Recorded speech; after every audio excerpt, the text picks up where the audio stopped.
بسم اللہ الرحمن الرحیم۔ تمام دیکھنے اور سننے والوں کو محبتوں اور خلوص برا سلام اور السلام علیکم ورحمۃ اللہ وبرکاتہ۔ محترم سامعین و ناظرین، ایک نئی ویڈیو لے کر پھر آپ کی خدمت میں حاضر ہیں، اور آج کی ویڈیو میں ہم آپ کو حضرت آدم علیہ السلام کے کوہ آدم پر اترنے اور وہاں پہ پائے جانے والے ایک نشان کے بارے میں کچھ معلومات فراہم کریں گے۔ لیکن اس سے پہلے آپ تمام احباب سے گزارش ہے کہ چینل کو سبسکرائب کریں، ویڈیو کو اینڈ تک واچ کریں، لائک اور کامنٹ اور شیئر کریں، اور بیل آئیکن کا بٹن ضرور دبائیں۔ محترم سامعین و ناظرین، ویڈیو شروع کرنے سے پہلے تمام احباب درود پاک پڑھ لیں۔ اللہم صلی علی محمد عبدک و رسولک و صلی علی المؤمنین والمؤمنات والمسلمین والمسلمات۔ سامعین و ناظرین، بڑھتے ہیں ویڈیو کی جانب۔ قرآن و حدیث میں حضرت آدم و حوا کے زمین پر اتارے جانے کا تو ذکر ہے، لیکن کہاں اتارے گئے اس کی وضاحت نہیں کی گئی۔ البتہ تفسیر کی کتابوں میں اس کا تذکرہ موجود ہے کہ حضرت آدم کو سرادیپ، جس کا موجودہ نام سری لنکا ہے، کہ ایک پہاڑ پر، اور حضرت حوا کو جدہ میں اتارا گیا۔ چونکہ جدہ کے معنی دادی کے ہیں، اس لیے جدہ کو حضرت حوا سے منسوب کیا جاتا ہے۔ چار مذاہب کے لیے یکساں متبرک سری لنکا میں ایک پہاڑ کی چوٹی پر انسانی قدموں سے مشابہ ایک نشان ہے، جس کی لمبائی 67 انچ اور چوڑائی 18 انچ ہے، جسے سونالی زبان میں سری پادا یعنی مقدس قدم کا نشان کہا جاتا ہے۔ یہ پہاڑ 7559 یعنی 7559 فیٹ بلند ہے، جس کی چوٹی بھی کوہ آدم سے ہی موسوم ہو گئی ہے۔ تاہم یہ چوٹی صرف مسلمانوں کے لیے ہی نہیں بلکہ ہندوؤں، بدھ مت اور عیسائیوں کے لیے بھی یکساں متبرک مقام کی حیثیت رکھتی ہے۔ سری لنکا کے 3 دریاؤں کا منبع بھی یہی پہاڑ ہے، جہاں پر یاقوت اور نیلم کے پتھروں کی فراوانی ہے۔ سید سلمان ندوی کے شاگرد مولانا خواجہ بہاؤالدین اکرمی کی تصنیف عرب و دیار ہند، جو 20ویں صدی میں چھپی تھی، میں لکھا ہے کہ سری لنکا کے پہاڑ کی چوٹی پر موجود یہ نشان مسلمانوں، ہندوؤں اور بدھوں کے لیے متبرک ہے۔ مسلمان اس کو حضرت آدم کے قدموں کا نشان سمجھتے ہیں، ہندوؤں کے لیے یہ نشان ان کے خدا شیوا کے قدموں کا، جبکہ بدھوں کا یہ ایمان ہے کہ یہ نشان بدھا کے قدموں کا ہے، جو سری لنکا 3 بار آئے تھے۔ جبکہ انڈیا کے معروف تاریخ دان سنت پائے رائکر لکھتے ہیں کہ 16ویں صدی میں سری لنکا آنے والے پرتگالی اور مسیحی سیاحوں کا یہ خیال ہے کہ یہ قدم سینٹ تھامس کے ہیں۔ یہ دنیا کی واحد جگہ ہے جو دنیا کے 4 بڑے مذاہب کے ماننے والوں کے نزدیک مقدس ہے۔ ابن بطوطہ کوہ آدم پر 14ویں صدی کے مسلمان سیاح ابن بطوطہ اس پہاڑ پر اپنی سیاحت کے بارے میں لکھتے ہیں کہ ہم سفر کرتے ہوئے سیلون کے جزیرے پر جا نکلے، جہاں سے اس پہاڑ کی چوٹی نظر آتی تھی۔ جب ہم بندرگاہ پہنچے تو معلوم ہوا کہ یہ پرخطر ڈاکوؤں کا علاقہ ہے، جو سمندر میں جہازوں کو لوٹتے ہیں۔ یہاں کا راجہ ڈاکوؤں کا سردار ہے۔ ہم یہاں اترنا نہیں چاہتے تھے، لیکن سمندر کے خراب موسم کی وجہ سے چارہ نہ تھا، اس لیے میں کنارے پر اترا تو کچھ لوگ میرے پاس آئے اور پوچھا کہ تم کون ہو؟ میں نے کہا کہ میں مصر کے بادشاہ کا ہم زلف ہوں اور بادشاہ کے لیے کچھ طوائف لے کر آیا ہوں۔ انہوں نے راجہ کو خبر دی، راجہ نے مجھے بلا بھیجا۔ راجہ نے میری آمد کی وجہ پوچھی تو میں نے کہا کہ میں یہاں مقدس قدم کی زیارت کرنے آیا ہوں۔ سیلون میں آدم کو بابا اور حوا کو ماما کہتے ہیں۔ راجہ نے غلام میرے ہمراہ کیے، جو مجھے ایک جھولے میں اٹھا کر پہاڑ پر لے گئے۔ 4 جوگی، 3 برہمن، 10 اہلکار اور 15 لوگ میرا سامان اٹھانے والے بھی ساتھ بھیجے۔ ہم منڈالی پہنچے، جہاں کے راجہ نے ہماری دعوت کی۔ اس شہر میں سوائے ایک خراسانی کے کوئی مسلمان نہیں تھا، جو پہاڑ پر ہی جا رہا تھا۔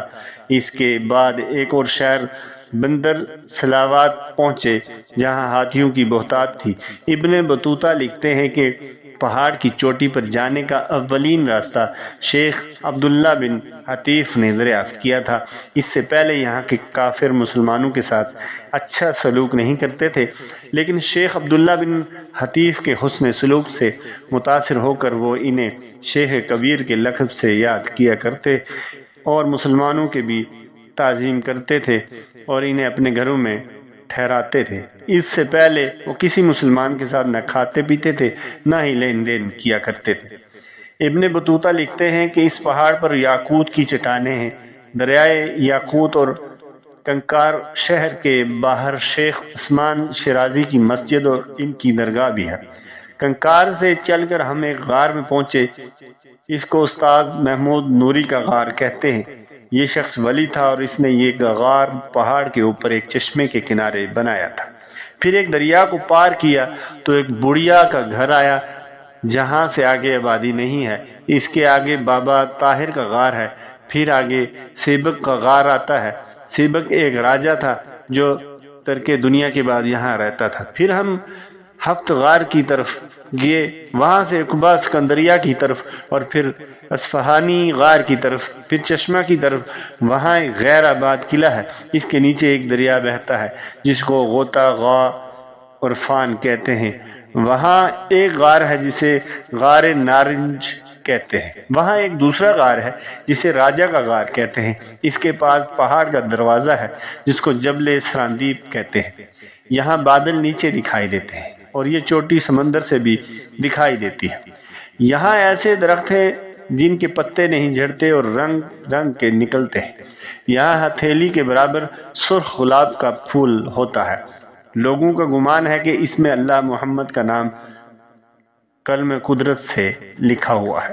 یہاں سے ایک قدم تک جانے کے دو راستے ہیں، ایک کو بابا کا راستہ کہتے ہیں، دوسرے کو ماما کا، یعنی آدم و حوا کے راستے۔ ماما کا راستہ آسان ہے اور بابا کا راستہ دشوار گزار۔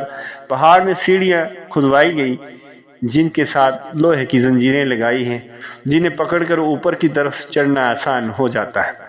یہ 10 زنجیریں ہیں۔ 10ویں زنجیر سے غار خضر تک 7 میل کا فاصلہ ہے۔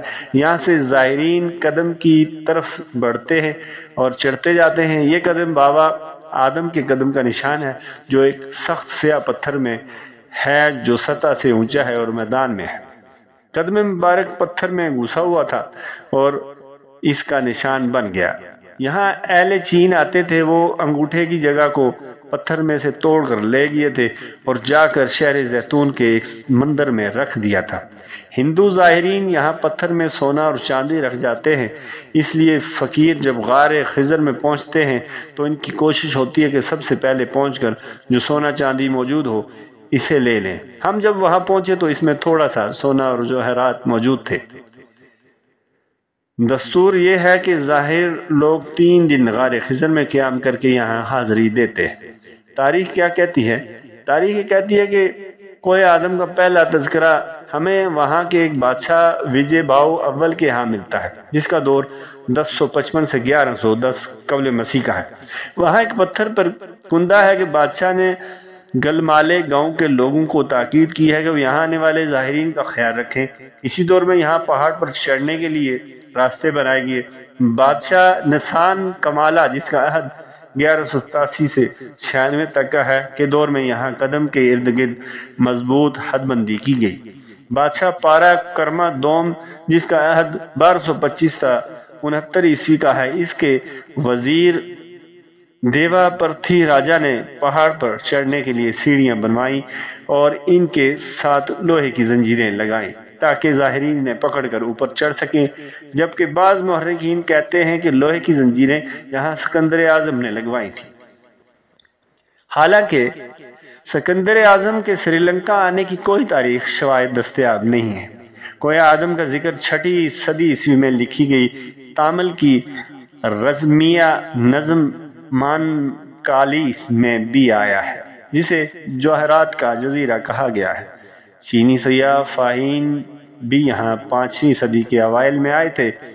اس کا ذکر مارکو پولو نے بھی کیا ہے جو یہاں 13ویں صدی میں آئے تھے۔